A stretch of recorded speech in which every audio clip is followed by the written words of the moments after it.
We continue our reading of the Bushman's Guide, and for this video it's ringers. This term, which is so common in cattle country, is unknown to many who live in other districts and in some towns and cities. It refers to the men who work with cattle and applies particularly to the horsemen employed in mustering and droving. When a mob of cattle is got together, it must be kept together, and that is more easily said than done. Some may be wild and likely to dash away into the bush in various directions.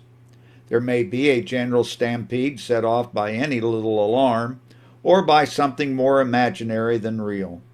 So the horsemen ride around and around the mob till the cattle realize that they are being constantly watched and guarded. Especially is this so at night when a rider on a night horse, reserved for this purpose, circles ceaselessly round the herd. It is because of this constant circling that the term ringers has been commonly applied, as it has been applied also to sheepdogs in the past.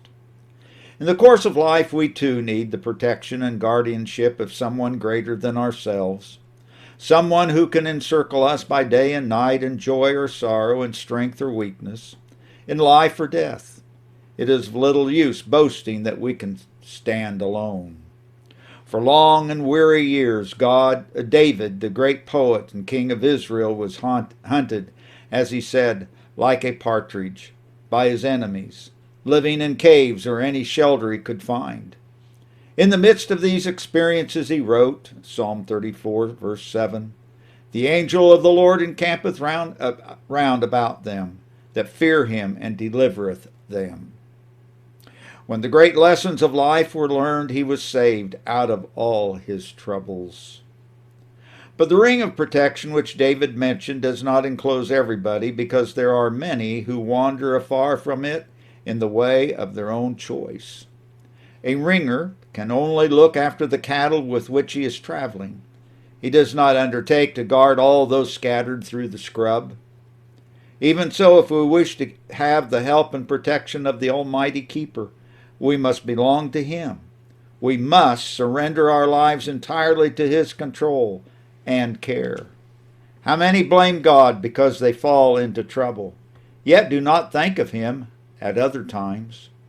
As an old bushman expressed it, we must get into his mob, then we may look for his help day by day. He will never fail us even in the darkest hours of life. He that keepeth thee shall not slumber. Around us may be sin, temptation, and trouble in 1,000 forms, but we are kept safe from them all when the Lord of hosts is with us, and we are with him. To God be the glory.